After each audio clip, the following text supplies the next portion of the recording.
cultura. O Instituto Superior Técnico fez 100 anos. No encerramento das comemorações, vamos mergulhar na vida e na obra do homem que concretizou este complexo. Duarte Pacheco, um dos políticos mais influentes e polémicos do século XX. Com uma ascensão meteórica, Duarte Pacheco modernizou radicalmente a Grande Lisboa e parte do país em menos de 20 anos. Como foi possível fazer tanto em tão pouco tempo? Duarte Pacheco morreu aos 43 anos num desastre de automóvel e muitos mistérios permanecem. A investigadora Sandra Vaz Costa esteve 5 anos a trabalhar sobre a obra pública de Duarte Pacheco. Eduardo Marçal Grilo é o comissário das comemorações do centenário do técnico. Filomena Marona Beja ganhou o prémio APE com o livro A Cova do Lagarto, um romance sobre a fascinante figura de Duarte Pacheco. Bem-vindo ao Câmara Clara.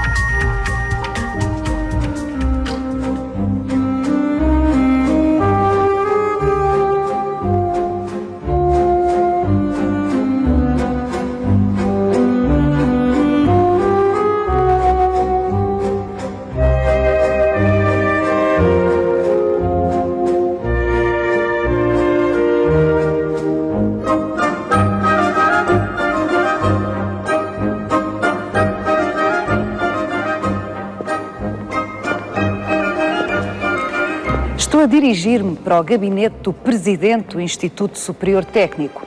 Este gabinete começou por ser de Duarte Pacheco, um homem extraordinário, um homem que construiu esta casa, o Instituto Superior Técnico, e que transformou radicalmente a cidade de Lisboa, mas também o resto do país.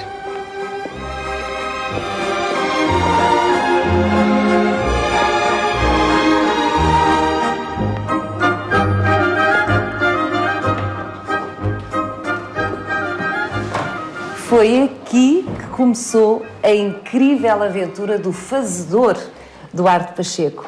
Sandra Vaz Costa teve 5 anos em estreita convivência com esta figura que aqui nos traz hoje, 70 anos, quase depois de ter morrido.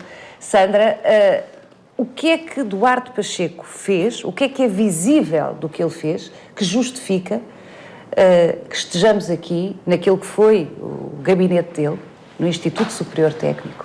As novas instalações do Instituto Superior Técnico são a primeira das obras do engenheiro Duarte Pacheco.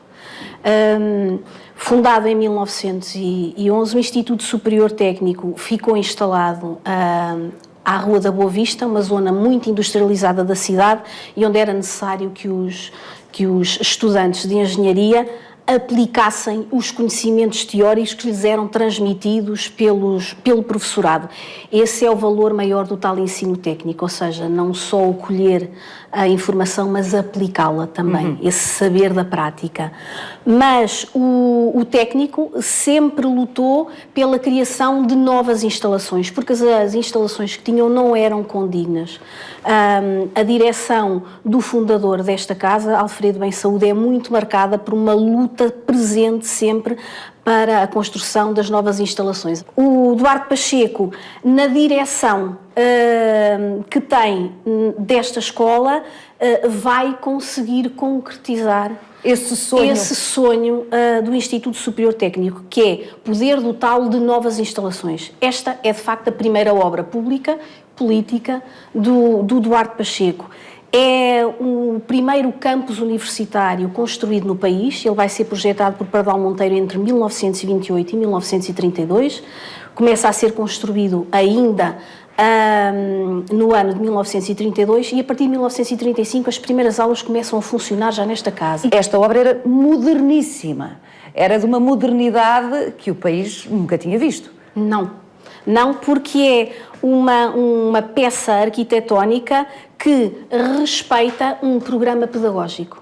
há um espaço comum que é o da engenharia-mãe, as engenharias gerais, e depois cada estrutura pavilionar vai respeitar a especificidade do ensino e da prática de cada uma das engenharias. Digamos que logo aí fica claro a capacidade de planeamento de Duarte Pacheco, que é provavelmente o primeiro grande traço, a visão, e a capacidade de planeamento de Duarte Pacheco, não é? Exatamente. Porque planeou milimetricamente a encomenda à Pardal Monteiro, exatamente. Não é? E de tal forma que, quando Lisboa estava à espera que se erguesse uma escola com uma fachada francesa, o que nós vamos ter é um campus universitário com várias valências que vão desde o átrio principal à construção de uma piscina ou de um ginásio, porque o saber transmitido e o saber adquirido necessita também de uma mente sã e de um corpo são, não é só transmissão. Todo um projeto republicano, não é verdade? Exatamente.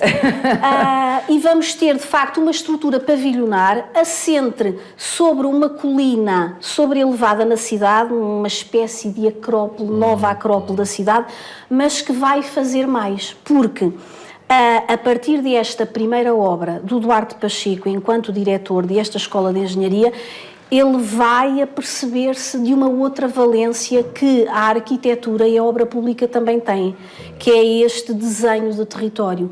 O técnico fecha uma ala de construção da cidade, abrindo uma nova idade na mesma cidade, porque vai permitir o planeamento e a construção da cidade de Lisboa a norte, mas também a oriente. É uma nova Lisboa que se abre à cidade, depois planeada, obviamente, com uma série de equipamentos que vamos ter na cidade capital. Lisboa é, de facto, a obra capital do Duarte Pacheco, mas que vai ser delineada por todo o país. Vários programas... Que ele virá a ser, evidentemente, Ministro das Obras Públicas. Exatamente. E é aí que ele marca o resto do território português. E em 18 anos, com uma equipa coesa de trabalho, vai alterar, em definitivo e de forma irreversível, a paisagem do país. São 18 anos e de nós construção. hoje continuamos a poder ver, é evidente que o desenho do território é qualquer coisa que é mais suscetível de ser vista ou no papel ou de forma aérea, não é? Porque só do ar é que se consegue ter a visão de conjunto, mas obras públicas que nós possamos cruzar-nos com elas. O que é que teve origem em Duarte Pacheco? No domínio da saúde, do programa de saúde, nós temos desde o pequeno sanatório ou de centro de vacinação infantil a hospitais regionais ou até aos grandes hospitais como escolares. o de Santa Maria. Como é o caso de Santa Maria e de São João no Porto. É o mesmo projeto arquitetónico adaptado a duas cidades, mas é o mesmo projeto. Por exemplo, no domínio da educação, temos desde a reformação e beneficiação da pequena escola, àquilo que ficou conhecido como as escolas dos centenários, tipologicamente construídas consoante as necessidades demográficas e também tendo em atenção os materiais de construção de cada região, até à construção da primeira cidade universitária do país, que é a cidade universitária de Coimbra. Fica em projeto a cidade universitária de Lisboa, só erguida a partir dos anos 50. Por exemplo... O aeroporto? O aeroporto é um projeto que vem desde os anos 20 e que com Duarte Pacheco arranca em definitivo. O aeroporto de Lisboa, pousadas, piscinas... Os vários programas arquitetónicos são cumpridos. No domínio da justiça temos, por exemplo, os estabelecimentos prisionais, o Palácio da Justiça, o Tribunal. Todos os programas arquitetónicos vão ser cumpridos. E a Marginal, que é provavelmente, é evidente que é se calhar o aspecto mais glamouroso da obra de Duarte Pacheco, mas eu perguntava-lhe há pouco, antes de começarmos aqui esta conversa, Duarte Pacheco fez-se acompanhar para o desenho da Marginal, que em rigor, enfim, como é que é a Costa... Era a Costa do Sol. A estrada da Costa do Sol, portanto, aquilo que nós chamamos...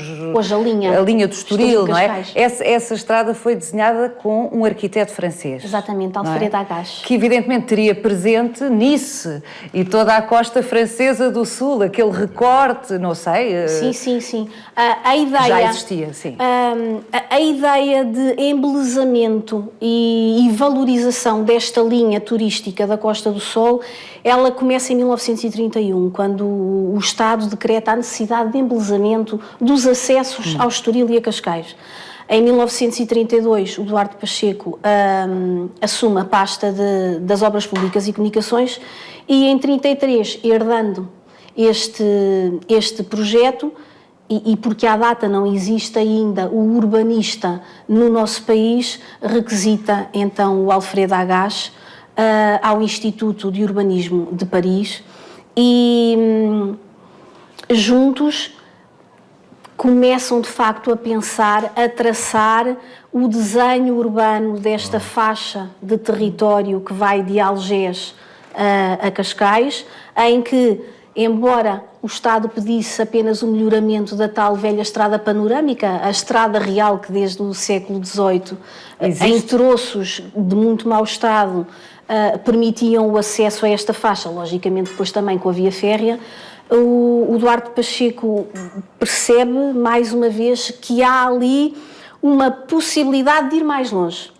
E cria-se uma estrada como não havia em Portugal até então, a tal estrada panorâmica que nós hoje conhecemos como a Estrada Marginal, considerada ainda hoje como uma das mais bonitas estradas da Europa, mas numa outra linha, mais no interior, o rasgar de uma nova tipologia de rodovia absolutamente inédita no país, que é a autoestrada. Que ele não consegue concretizar em vida, obviamente, mas deixa tudo preparado. Mas fica de facto tudo preparado. Ela não vai para além do Estádio Nacional, do acesso ao Estádio Nacional. Bem, o Estádio Nacional é outra obra. É outra das obras. Planeada por Duarte Pacheco, também inaugura, obviamente, depois... Em 1944, exatamente, já um ano depois, da morte de Duarte Pacheco, o Parque de Monsanto, que é o pulmão desta cidade. O Parque de Monsanto é uma joia neste gabinete de trabalho. É o tipo de equipamento pelo qual ele lutou muito, porque considerava que era muito importante para a sanidade novamente da cidade, porque teríamos alguns espaços verdes semeados pela cidade de Lisboa, mas não tínhamos um parque florestal. Aquilo que ele considerava ser um equipamento muito importante para a vivência dos lisboetas. É uma visão global, afinadíssima, vanguardista do que é uma cidade. Exatamente. E é uma visão que, depois, já o disse, repetimos, depois como Ministro das Obras Públicas, é exportada um pouco para todo o país. À escala do território. À escala do território e sempre tendem atenção à especificidade, precisamente, exatamente, dos territórios onde se está a intervir, não é? Começa que lição à escala para a contemporaneidade, professor Marcelo Grilo, que lição para a contemporaneidade. Eu agora vou ter que interromper, vamos continuar com a Sandra Vaz Costa ao longo desta emissão. O professor Marcelo Grilo foi o comissário, eu já o disse aqui, foi o comissário para as comemorações do centenário do Instituto Superior Técnico, de que foi aluno, doutorado, professor, depois teve 10 anos no LNEC, no Laboratório Nacional de Engenharia Civil, o que dá ao todo que teve direta e indiretamente ligado a esta casa cerca de 20 anos, certo? Sr. Professor, começam as comemorações do centenário, o ano passado, do centenário do técnico, com a figura de Alfredo Bem Saúde, aos pés de quem estamos aqui. Exatamente. E terminam com a figura de Duarte Pacheco. O seu, a seu dono, Alfredo Bem Saúde. Este senhor que aqui está e que a Sandra já aludiu como tendo sido o fundador do técnico. Exatamente. O Alfredo Bem Saúde é um académico a quem o ministro Brito Camacho, em 1911, era ministro do Comércio na altura, e decidiu cometer-lhe a tarefa de criar o Instituto Superior Técnico. Ele era um homem de formação alemã, portanto trazia com ele o conceito da Universidade Humboldtiana, portanto uma universidade em que o ensino e a investigação se casam, e portanto é um homem muito moderno para a época, portanto isto passa-se imediatamente a seguir à implantação da República, leva a bom porto a criação de uma grande escola de engenharia, com um novo conceito, digamos, a engenharia que se fazia no centro da Europa, que era na altura digamos, o mais avançado do que se fazia em termos de investigação científica e de ensino na área das engenharias. Instala-se depois lá embaixo no Conde Barão, portanto na Boa Vista, e faz uma escola que até ao final, até ele se retirarem, retira-se, salvo erro, em 23 e regressa aos Açores, onde se dedica essencialmente à música ao trabalho com os instrumentos de música. Ele fazia violinos, etc. Era um homem extraordinário, um homem que combinava, digamos, uma componente científica, de engenharia, tecnologia, etc., com uma componente mais lúdica, e deixa digamos, a semente de uma grande instituição que é o Instituto Superior Técnico. O Instituto Superior Técnico depois há duas figuras que eu acho que vale a pena referir aqui, que são muito importantes. Uma que é, obviamente, o engenheiro Duarte Pacheco, porque é quem faz fisicamente uma nova instituição, esta em que nós estamos, que é uma obra fantástica, sobretudo para a altura. Mas há uma outra figura de referência aqui que tem que ser mencionada, que é o professor Mira Fernandes. O professor Mira Fernandes é, nesta casa, uma figura ímpar. Não é? Um matemático eminente, um homem, aliás, muito curioso, porque não é muito conhecido da vida dele. Ele doutora-se em Coimbra com o Sidónio Pais. O Sidónio Pais, que era matemático na Universidade de Coimbra, é com ele que o Mira Fernandes se doutora. É o Mira Fernandes, depois, que escolhe e propõe ao Conselho Escolar a que o Duarte Pacheco seja professor de Matemáticas Gerais, que é uma das cadeiras que ele leciona talvez 3 cadeiras e larga uma para o Duarte Pacheco, mas com a ideia, aliás, a Sandra toca isso muito bem no livro, que é o Duarte Pacheco é trazido para professor, para ser diretor e para ser o iniciador das obras. Portanto, já havia essa intenção... Não, porque havia a ideia de que o Duarte Pacheco, que tinha 26 anos ou 27 anos, era um homem extraordinário. Portanto, era um homem com uma capacidade de execução muito grande. Ele nunca foi propriamente um engenheiro no sentido dos que era engenheiro em eletrotécnica, aliás. Sim. E, portanto, ele é trazido para aqui para fazer o Instituto Superior Técnico em termos físicos. Isto é uma obra que demora imensos anos. É uma grande obra. E, sobretudo, permitiu, e eu acho que esse é o aspecto mais importante, temos que olhar um bocado para a frente, é que a partir, digamos, nos últimos 30 anos, o técnico deu um salto brutal. Eu gosto sempre tanto de ouvir isso, Sr. Professor. Desculpe interrompê-lo, mas eu acho muito generoso. E acho que é sempre uma lição importante, porque muitas vezes em Portugal, e se calhar não é só em Portugal, há a tendência para se dizer no meu tempo é que era bom, quando eu cá andei isto era outra coisa, agora isto caiu.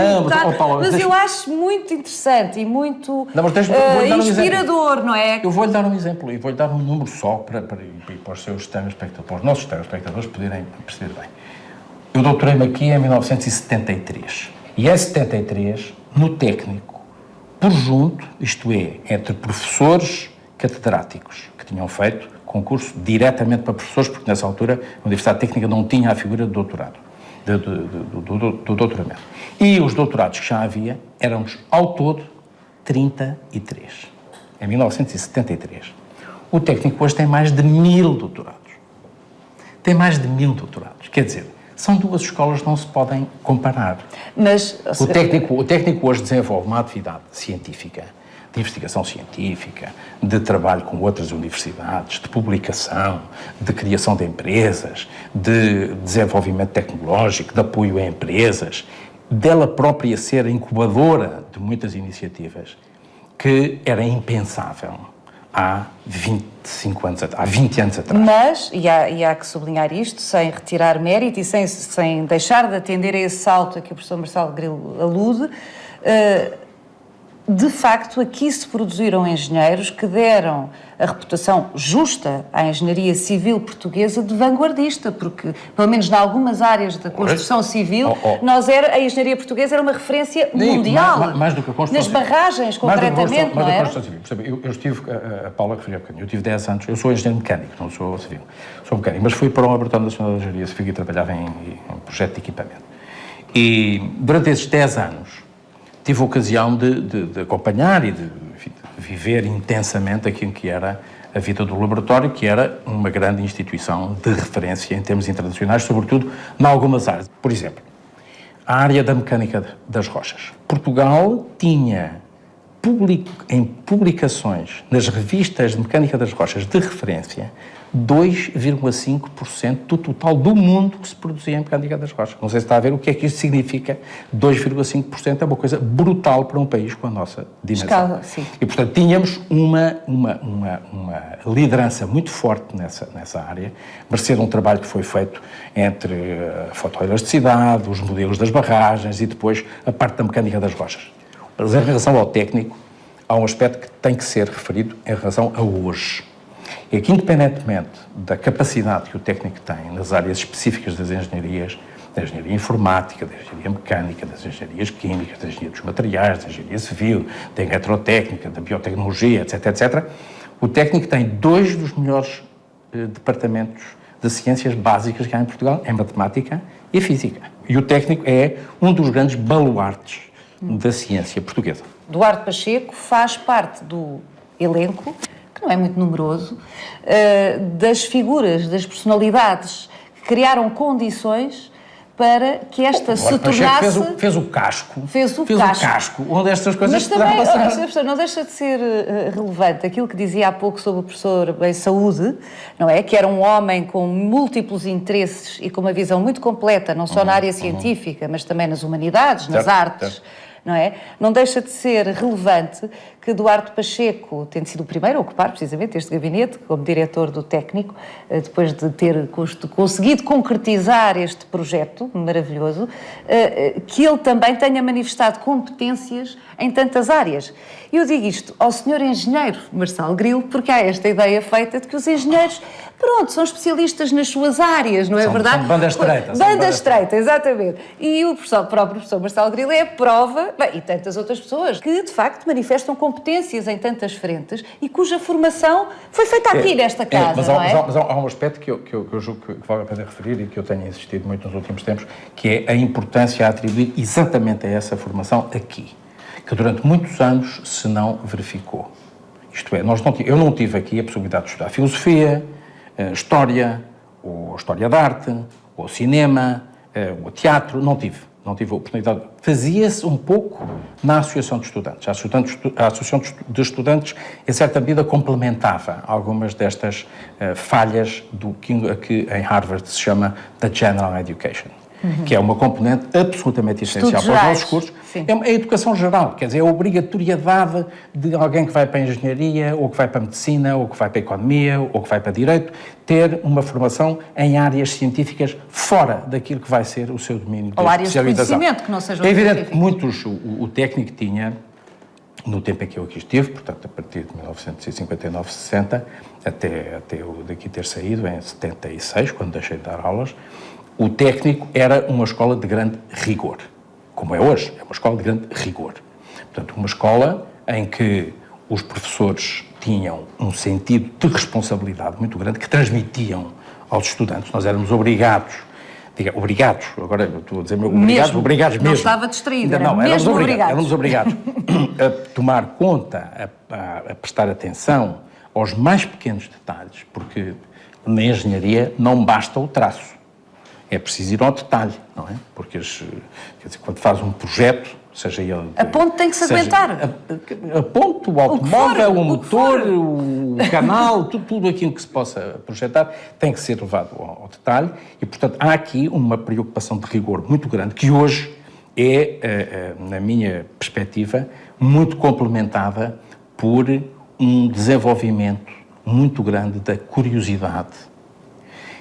A curiosidade é uma coisa muito importante. Quer dizer, eu tenho um amigo que é o Alberto Manguel, que é um dos homens mais importantes, que o Paulo conhece bem, e que está a escrever agora um livro que se chama A História da Curiosidade. Eu estou desejoso de ver o livro, já tenho um acordo com uma editora de Barcelona, mas a curiosidade é fundamental na ciência, porque o homem só progrediu porque foi curioso. E, portanto, foi andando atrás de conhecimento, conhecimento atrás de conhecimento, até esta coisa fantástica que nós temos hoje, de que o conhecimento é, enfim, em primeiro lugar, duplica de não sei quantos meses, qualquer dia duplica, de ano a ano duplica o conhecimento. Não, sou capaz de estar a exagerar um pouco, mas a capacidade que o homem tem para, digamos, desenvolver o conhecimento, e que esta casa é hoje dá um contributo líquido para o conhecimento. Essas características a que o Sr. Professor Marçal Grilo aludiu como sendo fundamentais para o desenvolvimento humano, vamos simplificar assim nesta expressão, eram características que Duarte Pacheco tinha.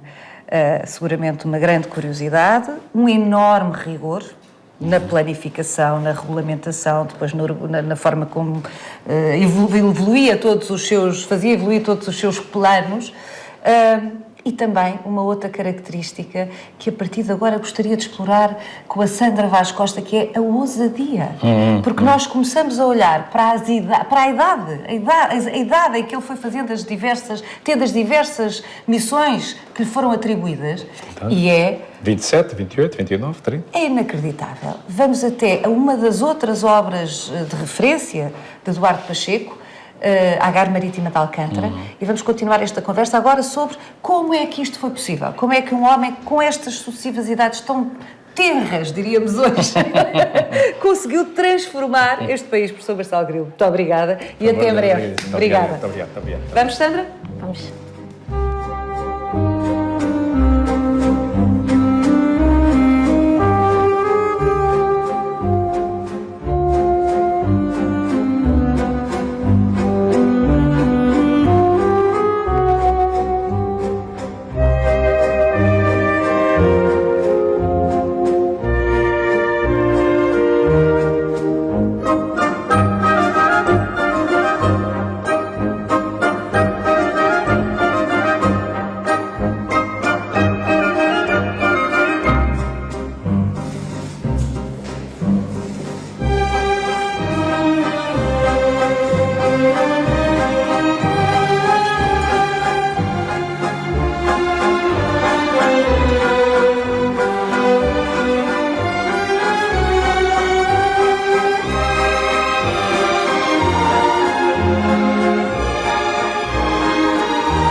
Que obra extraordinária, Sandra.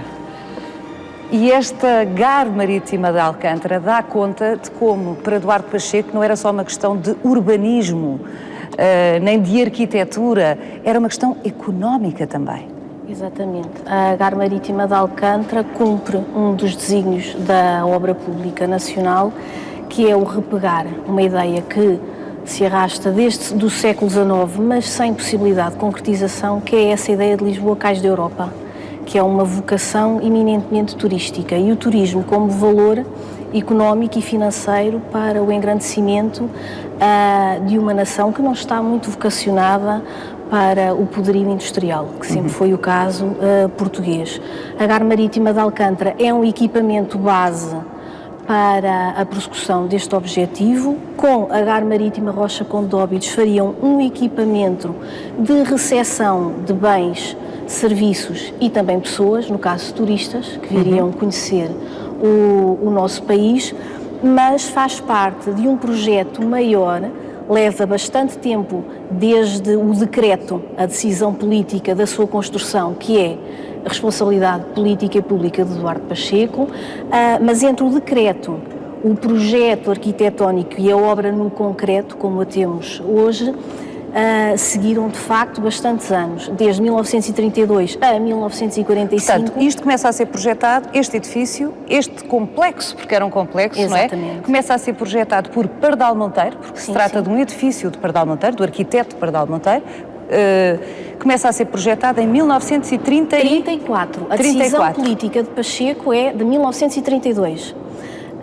Há algumas resistências políticas e económicas que não são a favor da construção, nomeadamente a administração do Porto de Lisboa nos anos 30. Já nos anos 30. Já resistia nos anos 30. Já resistia.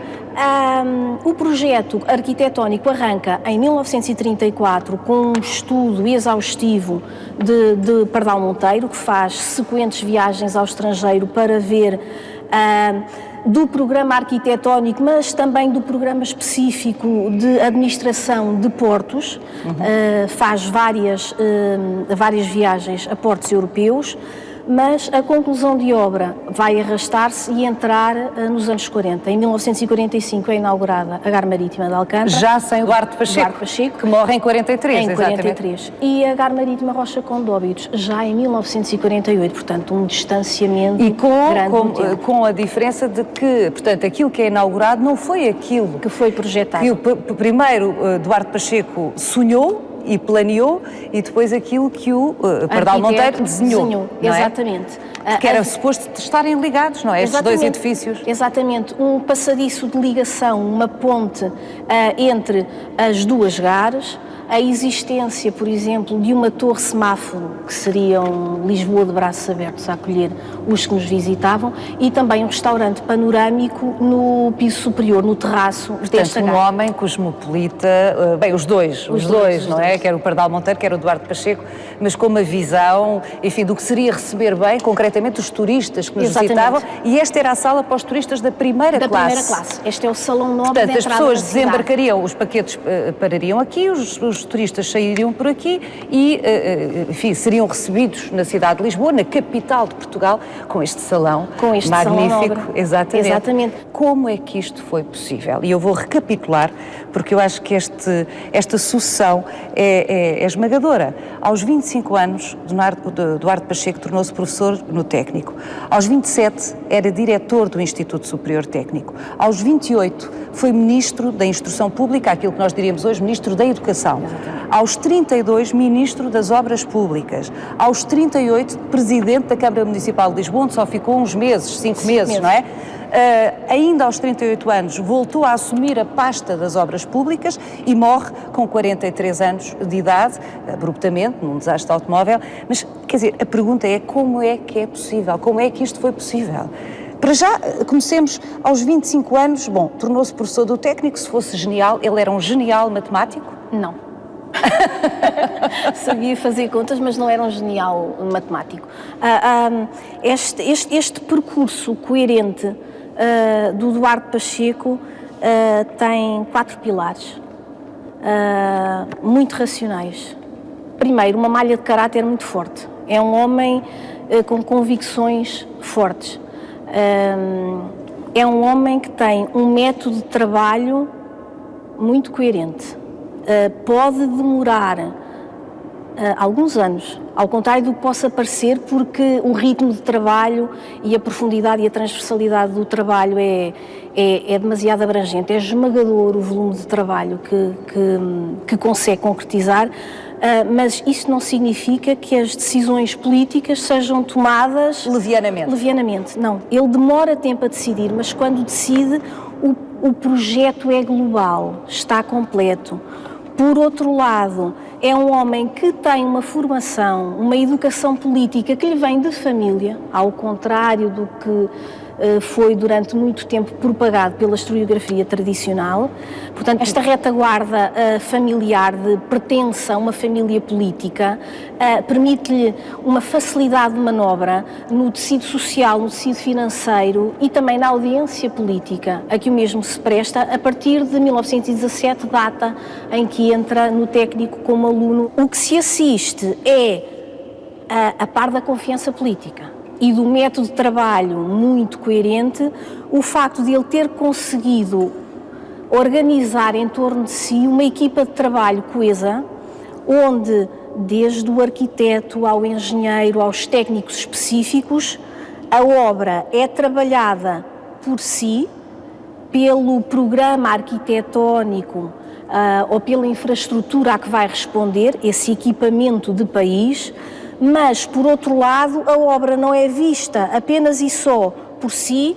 Esta GAR não serve só para receber os turistas que nos querem visitar ou para receber ou fazer embarcar bens e serviços, mas ela é quase que o culminar de um programa maior No século XIX, esse cais da Europa não podia abrir-se porque havia outros problemas que tinham que ser resolvidos. Até aos anos 30 nós temos 7 afluentes que funcionam também como linha de esgoto natural a escoar em céu aberto pela Ribeira de Alcântara. O que o gabinete deste ministro vai fazer é tratar este problema maior de saneamento básico de uma cidade que é a capital europeia, em que se vai proceder ao tapamento deste caneiro. Mas não vamos fazer só o saneamento. Acima do tapamento deste caneiro, que vai depois desaguar de forma ordenada no Tejo, vai criar-se um outro equipamento, aquele que nós conhecemos hoje como a Avenida de Ceuta. Uma via de comunicação. Da mesma forma que mais acima, na linha da Rocha Condóbitos, da Gar Rocha Condóbitos, vamos ter o delineamento de uma outra via de comunicação, que é a avenida que nós hoje conhecemos como Avenida Infante Santo. Mas, porque também estas vias pertencem a uma malha maior e porque a obra não existe por si, mas existe pontuada num mapa maior e a escala vai alargando cada vez mais, nós vamos ter artérias de distribuição de tráfego na cidade. Nós não podemos esquecer que nesta altura nós estamos indubitavelmente a entrar na fase da máquina, estamos a entrar na rodovia, a via de comunicação é já outra, é o carro por excelência e é esta Lisboa que este homem está também a trabalhar, já não é a Calés, já não é o carro elétrico, é o motor. E é um motor a combustível.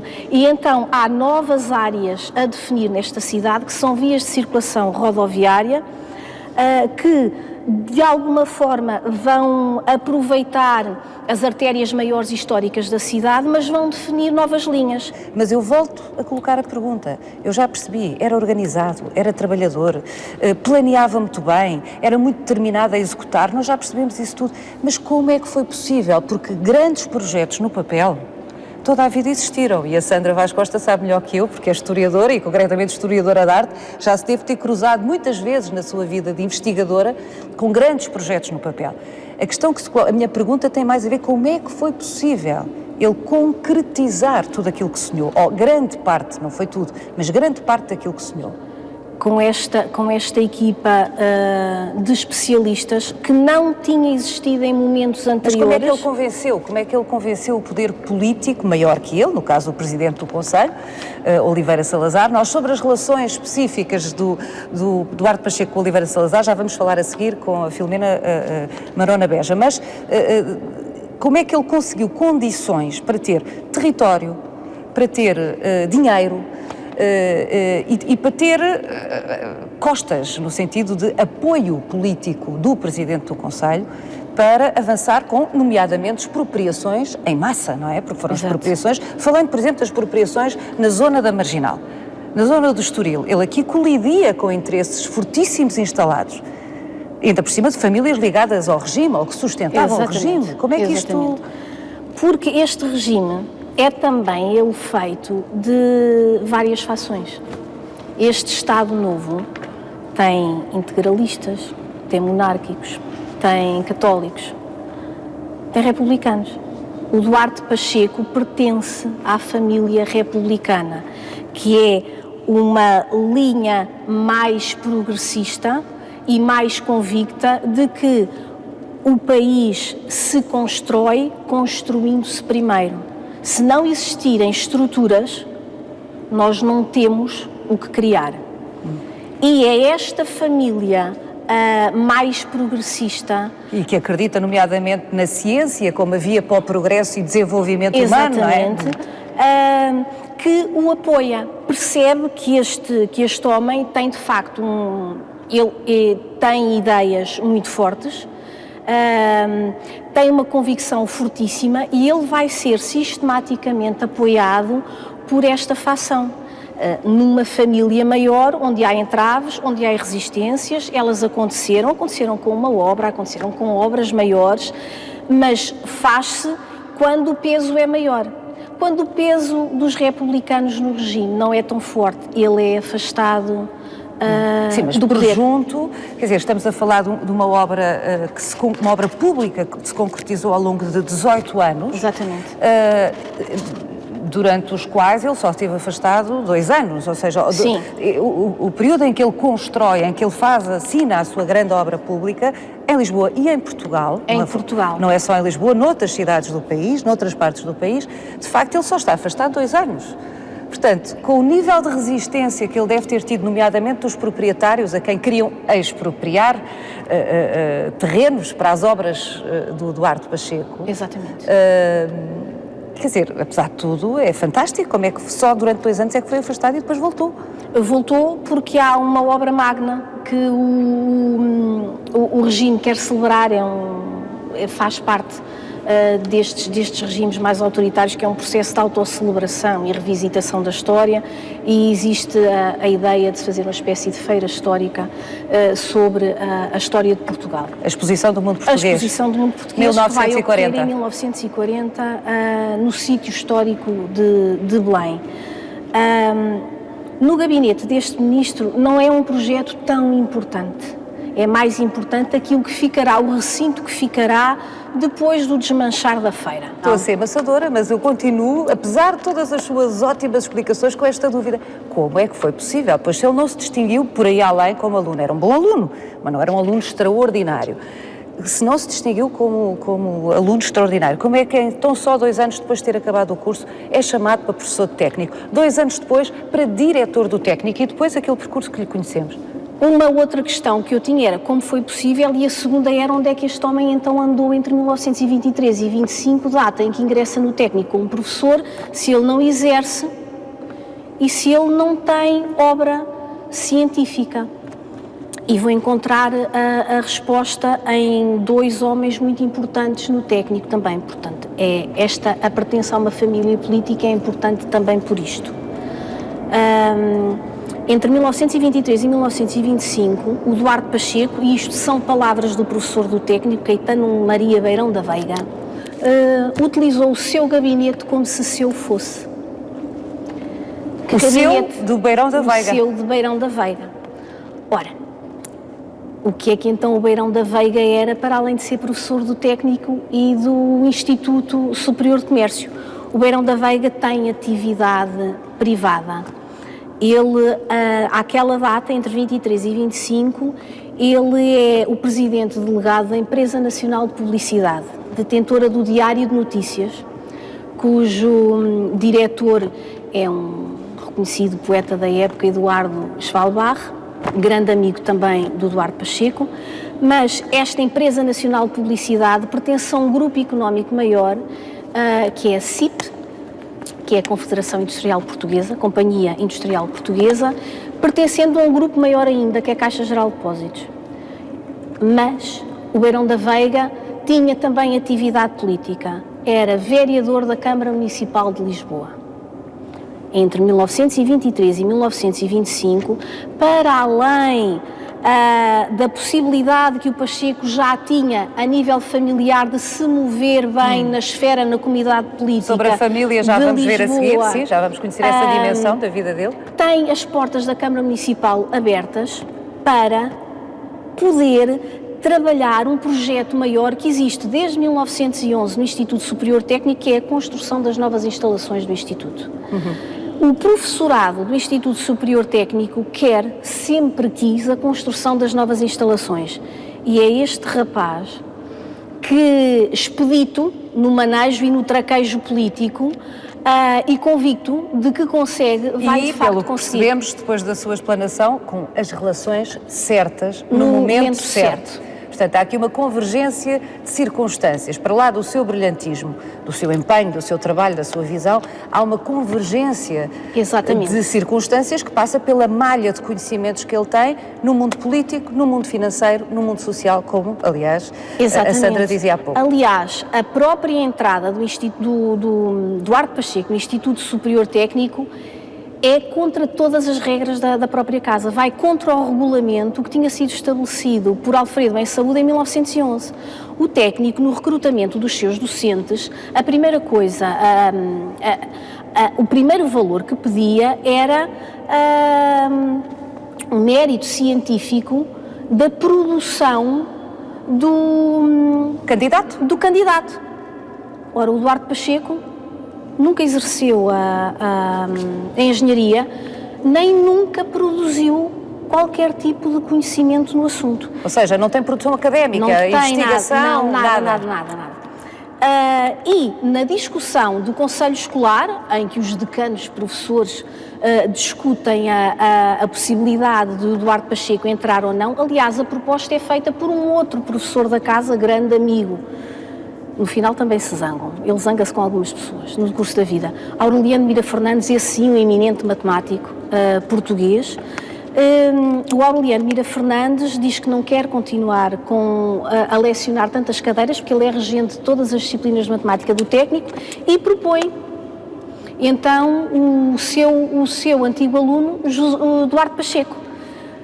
E não propõe mais nome nenhum. E quando este nome vai à discussão no Conselho Escolar, também ninguém o discute. Ele não tem qualquer oponente, não existe um concurso sequer. É o nome dele que é mencionado nesta reunião do Conselho Escolar e, embora não tendo produção, há 2 professores que dizem, calma, ele não tem produção académica, não há problema, produzi-la mais tarde. Ele ainda é novo. E nunca produziu. É que Nunca produziu, mas produziu outras coisas muito mais importantes, por isso estamos hoje aqui a falar nele, não é? Eu acho que na terceira parte desta conversa, e vamos voltar ao técnico, onde já tivemos, Sandra, vamos voltar agora ao técnico, na terceira parte desta conversa, com Filomena Marona Beja, a autora de um romance a partir da vida e do percurso político e da obra pública de Eduardo Pacheco, talvez ela nos consiga ajudar a perceber melhor como é que foi possível este percurso teórico e deslumbrante e consequente, mas em todo o caso muito surpreendente. Vamos lá?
Filomena Marona Beja. Como está? Olá! Venho aqui com a Sandra Vaz Costa, eu sei que se conhecem, porque a Sandra Vaz Costa, para fazer o livro dela, entrevistou, entre outras muitas personalidades, a Filomena Marona Beja. Pois, eu nessa altura ainda estava ao serviço, na parte de documentação do Ministério da Educação, onde havia muita coisa sobre o engenheiro Eduardo Pacheco. Sobre o engenheiro Eduardo Pacheco. Antes de mais, foi nesta sala que o seu romance sobre Eduardo Pacheco, A Cova do Lagarto, foi lançado. Foi lançado em 2007, sim senhora, a professora Teresa Heitor. Exatamente, e o romance A Cova do Lagarto ganhou o prémio, entre outros, o prémio APE de melhor romance do ano. Melhor do ano, depois atribuído ao melhor romance de 2007, é verdade, 2007. Sim, senhor, foi. É um belo livro, onde, de facto, a Filomena Marona Beja faz um levantamento exaustivo, eu diria. Eu acho que podia abrir uma linha de esclarecimentos sobre a figura de Eduardo Pacheco, porque a diferença, é importante sublinhar isto, entre os 2 livros, é que o livro da Sandra Vaz Costa, evidentemente, é um livro de teor científico, de resto é o resultado, como já foi dito aqui, da sua tese de doutoramento. No caso da Marona Beja, da Filomena Marona Beja, trata-se de uma ficção. Uma ficção. Embora ancorada em documentos. Sim, em documentos, em acontecimentos verdadeiros, com um método de pesquisa totalmente diferente, portanto, e em que eu conto algumas mentiras. E a Sandra só diz verdades. Vamos concentrar-nos nas verdades que a Filomena nos conta, porque a Sandra não se concentrou na biografia de Duarte Pacheco, e eu tenho esta curiosidade, penso que é acompanhada por muitos, de saber quem era este homem. Eu vou dizer já... Sedutor. A Filomena Barona Neja continua apaixonada por ele. Continuo, apaixonei-me por ele. Não foi às primeiras, levei tempo a reconhecer quem ele era, mas depois, quando percebi quem ele era, apaixonei-me por ele. Ele morreu 6 meses antes de eu nascer. Que engraçado. E a Filomena, à partida, até tinha um parti pris, um preconceito contra o Duarte Pacheco. Tinha, e vinha do meu pai, que meu pai era um artista-laserista ferrenho, e achava que o Duarte Pacheco era um ministro do Salazar, que fazia a fachada, em obras, em construção, a fachada do que era a política do Salazar. E lembro-me muito bem quando foi inaugurado em Lolé, portanto em novembro de 53, tinha eu nessa altura 9 anos, quando foi inaugurado o monumento, o meu pai estava zangadíssimo porque tinha havido um gasto de dinheiro. E com o quê? Eram as primeiras saídas da esquadrilha dos Asas de Portugal. A Força Aérea tinha-se tornado independente, havia para aí um ano ou coisa assim no género, tinha-se tornado independente da Marinha e com um ramo das Forças Armadas independente, e fez uma das primeiras homenagens voando por cima daquelas figuras. Porque, há que sublinhar, Duarte Pacheco nasceu em Lolé. Onde, aliás, por esta altura, vão começar uma série de comemorações e se vai, ao que sei, inaugurar a Casa Duarte Pacheco, a Casa Museu Duarte Pacheco, em Lolé, nos próximos dias. De resto, foi em Lolé que este livro começou a ser escrito. Eu andei 20 anos a apaixonar-me pelo Duarte Pacheco e cada vez que profissionalmente me cruzava com qualquer coisa escrita à mão por ele, qualquer coisa que tinha sido resolvida por ele, qualquer resposta até ao Salazar dada por ele, que deu algumas muito interessantes, mas também fez perguntas e o Salazar também lhe respondia de maneira às vezes engraçada. E quando eu me decidi, pronto, vai ser nestes próximos 2 anos, que eram os meus 2 últimos anos ao serviço, vou começar a escrever, fui a Lolé para perceber, para me comentar melhor e tudo isso. Estive lá a falar com o engenheiro Luís Barreiro e foi nesse dia em Lolé, quando voltei para o hotel, que comecei a escrever o livro. Então, para começarmos a concretizar e para começarmos a tentar perceber quem era este homem singularíssimo, Duarte Pacheco, eu começo por esta questão. Como é que alguém, Filomena, cuja única viagem ao estrangeiro de que há conhecimento foi... Em 1937. Em 1937, com o arquiteto Pardal Monteiro. Prefiro o Pardal Monteiro. Já o Duarte Pacheco tinha sido ministro 2 vezes. Como é que ele consegue ter esta visão cosmopolita, vanguardista à época? Era, sem dúvida. Como é que ele consegue ter tanto mundo sem nunca ter saído daqui? Porque, de facto, o percurso biográfico foi Lolé, Faro, Lisboa. Lisboa, foi. Isso ele deve, sem dúvida, ao professor Bem Saúde. Ao fundador do Instituto Superior Técnico. Sim, e à visão dele que assinava para o Instituto todas as revistas que se publicavam sobre engenharia, sobre arquitetura, sobre o que de mais moderno se passava no país. Claro, isso implicava outras coisas. O Duarte Pacheco trazia de Faro, eu não digo de Lolé, mas de Faro, pelo menos da instrução que teve, se falava, dominava o francês, pelo menos o francês lido bem, o francês e o inglês, e isso deu-lhe a bagagem para poder interpretar as revistas que aqui encontrou. E com quem é que ele se encontrava? Isto eu já nem digo tanto como aluno, embora isto deva ter acontecido como aluno. Ele depois também tinha um outro sítio um dia, que era o Diário de Notícias, onde não se tirava, e aí também aprendeu muita coisa, com certeza. Mas, já como assistente de matemática cá, ele encontrou-se com o arquiteto Pardal Monteiro, que também era assistente da parte da arquitetura. E entre os dois houve ali, de facto, uma grande simbiose, uma grande... Cumplicidade. Cumplicidade, e os conhecimentos de um completavam o do outro, e as perguntas que eu fazia ficavam na mente do outro. Ou seja, é a prova cabal, se dúvidas restassem, de que os livros nos fazem viajar. Sim, as revistas. A leitura. Sim, a leitura. É um passaporte para o mundo, sim, não é? Como é que um homem que nunca saiu fisicamente deste território e sem internet, sem nada, sabia tanto das correntes mais modernas que existiam no mundo, não é? E sabias apreciar, porque isso depois também... Isso fazia parte da maneira de ser dele. Mas ele era um rato de biblioteca. Não se pode dizer isso, até porque não tinha tempo, porque isso era um dos problemas dele, é que nunca tinha tempo para nada, tinha que andar sempre a correr de um lado para o outro. Mas dava importância às fontes de informação da época. Mas tinha que ser rigoroso, aliás, como o professor Marcelo Grilo já nos disse, e a Sandra Vaz Costa já te sublinhou, tinha sido um enorme rigor, portanto, tinha que estudar, Sim, estudava. mesmo que não tenha produzido... Estudava, ele dormia pouco e não perdia tempo a comer. E estudava, isso sem dúvida que sim, isso era. Não é um mito que ele... que diz que ele alimentava-se de leite e queques, é verdade, e bolos de arroz e esse tipo de coisas, e quando já ministro era o contínuo de confiança dele, o Joaquim, que lhe ia pôr isso à frente, porque senão ele também não comia, porque estava sempre pensando lá nas suas coisas e nem dava porque estava com fome. Mas há aqui esta questão que a Sandra Vaz Costa há pouco na Gar Marítima de Alcântara colocou, que é a fronteira entre o mito e a realidade, pois, não é? Pois. Porque a Sandra sublinhou bem, o Duarte Pacheco deixou muito pouca coisa escrita. Portanto, as fontes são todas indiretas, para além da obra, não é? Deixe-me só ouvir a Sandra sobre isto. Porque no seu trabalho de investigação não se cruzou com muito texto produzido pelo Duarte Pacheco. Não. Existe um anedotário em volta desta personagem. Como era um homem sagaz, que pensava rápido, é-lhe muito colada a imagem do jovem engenheiro que engendra esquemas. Por outro lado, esta morte prematura e o facto de ele não ser um homem, ele não deixa memórias políticas escritas.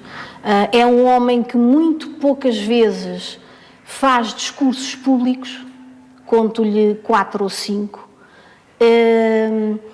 E é um homem que eu vou conseguir encontrar as ideias que ele tem para a escola, para a cidade e para o país. Nos projetos que encomenda? Nos projetos e também num outro tipo de documentação, que é a documentação que ele assina. E a documentação que ele assina são os despachos ministeriais. As considerações, um ou outro parecer que ele tece na memória descritiva de um projeto de engenharia ou de uma memória descritiva de um projeto arquitetónico e, sobretudo, também nos textos introdutórios aos decretos-lei que ele assina e são aos milhares. E aí sim percebemos discurso direto como fonte primária para quem investiga e quem quer fazer história. Encontrei também muito aqui no núcleo de arquivo do Instituto Superior Técnico, quando o relator faz precisamente os relatos de todos os assuntos que são levados a debate e a consideração no Conselho Escolar do Instituto Superior Técnico.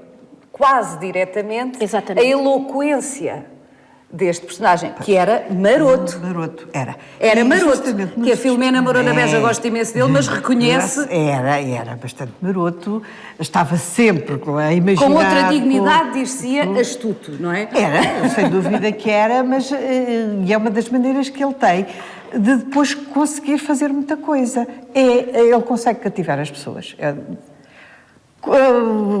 Conscientemente ou não, algumas mais conscientemente do que outras, e as pessoas fazem-lhe o que ele quer, umas porque pensam talvez que isso lhes trará estatuto e lucro e isso tudo, mas sobretudo porque confiam nele, porque gostam dele, porque ele as cativou. Sedutor. É um sedutor, porque ele os seduziu, sim. As senhoras adoravam-no. Adoravam. Ele vestia-se lindamente, aliás temos aqui um retrato. E aqui não é onde ele está melhor vestido, aqui ele está muito vestido à época. Aqui só há um pormenor que é aquela coisinha que está na gravata, é uma pérola. É uma pérola que ele acariciava muitas vezes enquanto estava a pensar. Quem é que lhe ofereceu esta pérola e porquê? Pois eu tenho uma mentira a esse propósito, mas podia ser uma verdade. Então qual é a mentira da Filomena? Pois é que ele teve uma paixão. Teve várias paixões, quer dizer, umas que são apenas sugeridas, outras de que há mais rasto, outras que os amigos depois falavam delas. E justamente a senhora que tinha aqui uma casa neste sítio onde foi construído o técnico e que mais tarde vai refilhar com ele porque não foi devidamente paga, não lhe pagaram aquilo que tinha sido combinado nem nada, essa senhora aproxima-se muito, muito, muito dele E é ela que vai oferecer a pérola, pois aproxima-se mas muito, isso muito é dele. uma mentira? É uma suposição? Mentira não se diz, não nos é- romancistas não nunca faz mal, mentem. não faz mal. Fazem não, ficção, vamos para ali. Inventa-se Fazem a verdade, ficção, fazem inventa-se a ficção. verdade. Mas ela que se aproximou muito dele, sim, ela depois casou com o embaixador, afastou-se, ele teve um grande desgosto com isso. Isso até aí é verdade, e dito pelos amigos. Até onde é que isso foi? Pronto, Fica com o próprio Eduardo Pacheco e com a ela senhora. que está cá, nós estamos para nos dizer o que é que se Exatamente. passou. Bom, mas a Sandra Vaz Costa, que tenho estado a aprender com ela, até encontrar aqui a Filomena, fez alusão também, há pouco, que quando eu faço a pergunta de como é que foi possível tão jovem ocupar estes cargos, ter este nível de responsabilidade e, sobretudo, conseguir concretizar. Pois Concretizar. isto A tem Sandra várias- fala de ele pertencer a uma família política. Família, literalmente. O não irmão, é? pois, Que é como é que a Sandra aludiu a isso? O que é que queria exatamente dizer? Ele tem a família tem já de si um passado político. Isto não é o jovem órfão que vem de Lolé e que se lança a uma empresa, não, de todo. Isto é uma ideia construída pelo próprio regime, esta morte prematura e que, na ausência de contraparte do Eduardo Pacheco, ou de quem falo por ele, cria-se este mito de homem construído por si próprio. Não é verdade. O Eduardo Pacheco é sobrinho de Marçal Pacheco, um par do reino. É sobrinho de um outro político, que é Joaquim da Ponte, que chegou a ser governador civil de Faro.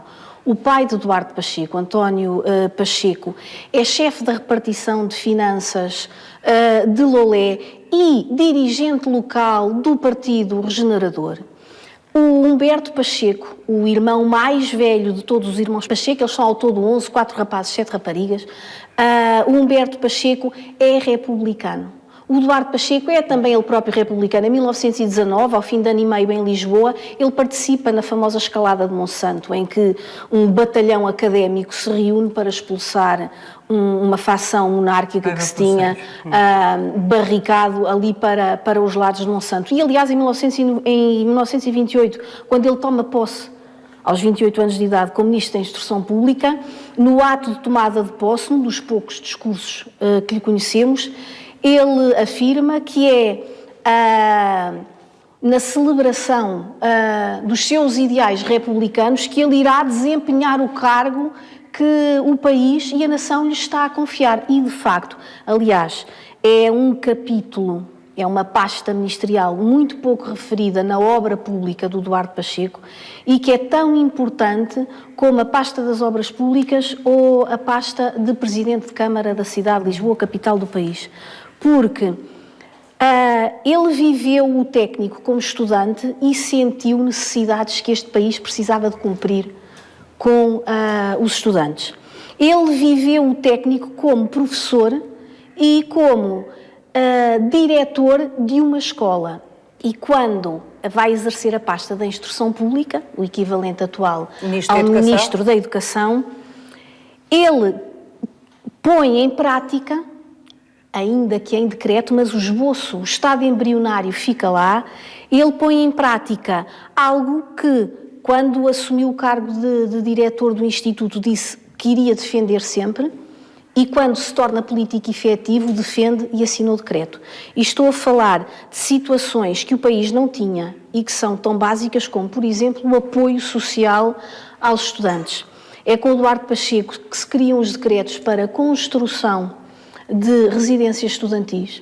É com o Eduardo Pacheco que se criam os primeiros decretos efetivos para o apoio à investigação científica no país e no estrangeiro, através da atribuição de bolsas, não só para alunos, mas também para professores. E é com o Eduardo Pacheco que se cria aquilo a que eu chamaria o estado embrionário GENICT, atual FCT, Fundação para a Ciência e Tecnologia. Começa com ele também em 1928, no Ministério da Instrução Pública, a criação em decreto de um organismo que não só faça a distribuição, tutela e faça a gestão do incentivo à investigação, como depois peça dados concretos sobre a investigação feita e realizada. Ok, a avaliação, que é uma coisa... Exatamente. A avaliação, que é uma coisa que em Mas Portugal... ainda sobre dele como Ministro da Instrução, justamente num decreto que eu encontrei lá em arquivo sobre a construção de uma cantina de uma escola primária, ele faz um despacho bastante grande, escrito à mão. Até a letra era bonita. E assim de uma maneira muito engraçada. Que se lê muitas vezes, de repente não se lê Duarte, lê-se Maria. É engraçado. Maria Pacheco em vez de Duarte.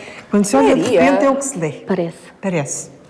É muito interessante. Em leitura cursiva olha-se e é a impressão que se tem. Depois é que se percebe que se vai ler que não é. Que é o D. Que é um Duarte. E ele escreve nesse decreto à mão o que deve ser uma cantina para crianças pobres por esse país fora.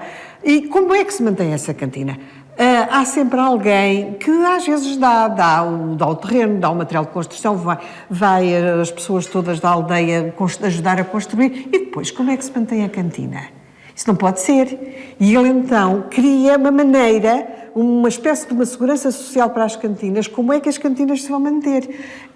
Antes da cantina ser criada, tem que haver um depósito de 200 contos em certificados de aforro.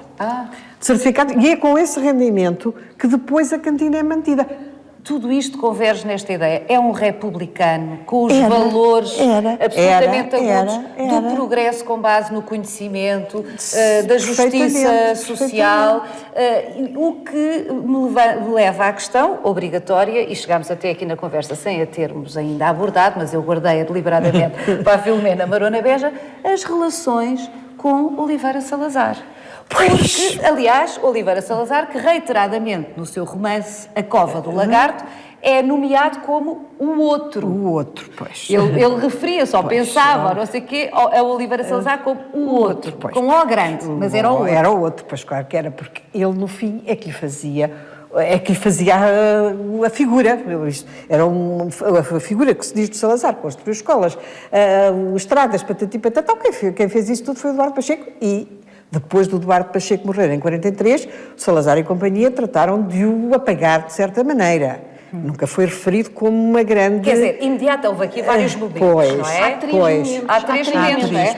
No momento imediatamente sequente à morte, os elogios fúnebres, toda a encenação do funeral de Estado, é tudo levado ao extremo da quase perda nacional, para depois se começar a diluir. Há muitas individualidades que pedem, é um movimento que acaba por ser liderado por Eduardo Rodrigues de Carvalho, que é um engenheiro de formação militar, ainda de engenharia militar, que trabalha a partir de 1927-28 com o Pardal Monteiro no estudo das gás marítimas, precisamente. E o Eduardo Rodrigues de Carvalho começa muito cedo a trabalhar com o Duarte Pacheco, é consideravelmente mais velho, cerca de 20 anos mais velho que o Duarte Pacheco, mas acaba por ser um dos homens de confiança. E fiel sempre, mesmo com os dissabores que essa fidelidade lhe vai trazer até relativamente ao próprio regime.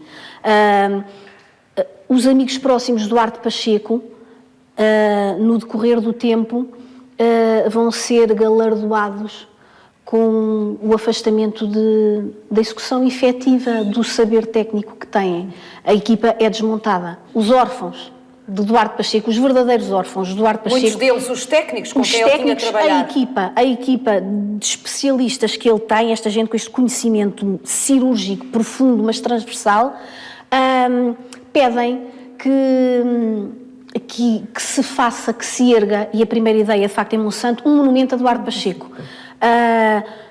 O Eduardo Rodrigues Carvalho está reunido com a Câmara de Lisboa precisamente para delinearem as linhas para se traçar esse monumento. Toca o telefone, ele é chamado ao Presidente do Conselho, diz que quem toma conta da questão monumento de homenagem ao engenheiro Duarte Pacheco é o Estado ele próprio. E isto vai arrastar-se, e este monumento vai ser erguido não na capital, mas em Loulé, portanto, a cerca de 300 km de distância, 10 anos depois, quando a efeméride quando o Duarte Pacheco é apenas e somente É a tal cerimónia, aquele do dia à Filomena, que se recorda do seu pai ter ficado enervado com a esquadra, não é? Exatamente. O gasto. Pois. Pronto, mas então há aqui um segundo momento, um primeiro momento apologético, de Exatamente. grande desgosto nacional. Percebe-se que é umas lágrimas de crocodilo, percebe-se. Não, Uma grande pronto, Não é sincero. Não é sincero. Passado algum tempo, começa-se a desvanecer deliberadamente, a Exatamente. fazer esboroar esta memória, para que, evidentemente, enfim, não lhe seja atribuída a Duarte Pacheco Claro. todos os méritos daquilo que foi construído. Finalmente, com o 25 de Abril, Duarte Pacheco é diabolizado. completamente. Pois, bastante, e sobretudo a estética que o acompanhou, não tanta figura. É engraçado que eu lembro-me que na altura não se denegriu tanta figura, até se dizia, pronto, era um homem que sabia, porque isso depois foi uma ideia que ficou. Com o Duarte Pacheco as coisas iam para a frente, coisa que depois não iam com os outros ministros, claro. Mas foi a estética, sobretudo. O que era a arquitetura do Estado Novo, porque toda a gente julgava que era uma coisa sem qualidade, uma coisa que não tinha sido pensada, uma coisa que não tinha feito escola, e foi um bocado isso. Mas em vida, como é que era a relação dele com Oliveira Salazar? Com Oliveira Salazar, pois isso era um bocado complicado, porque o Salazar tinha toda aquela maneira de ser repressiva, e não trabalhava, por exemplo, em Conselho de Ministros, era com ele, e depois se negateavam por causa do dinheiro, o Duarte Pacheco queria fazer, e ele não fazia. Era o tempo em que o Wolframio enchia este país de dinheiro, não é? E o Duarte Pacheco sabia que havia dinheiro, mas que o outro não queria desatar os cordões à bolsa, pois. E isso era desagradável. E era duas maneiras de ser. Era um homem do Sul, um homem despachado, desempoeirado, e era um beirão, um beirão agarrado ao dinheiro e com a manta em cima dos joelhos, não era? Pois.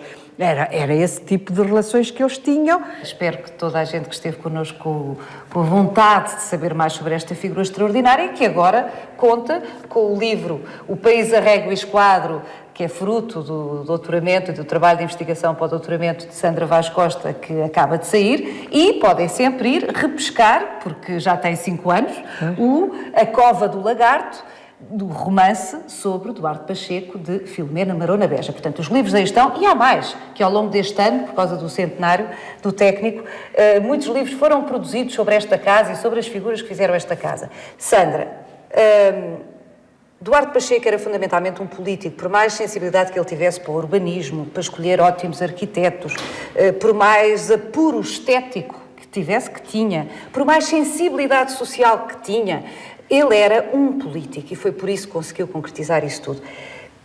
Que lições a atualidade devia colher de um homem que, para todos os efeitos, era um déspota? Mas era um déspota. Até a Filomena, apaixonada, reconhece que era um déspota. Era. Um déspota esclarecido.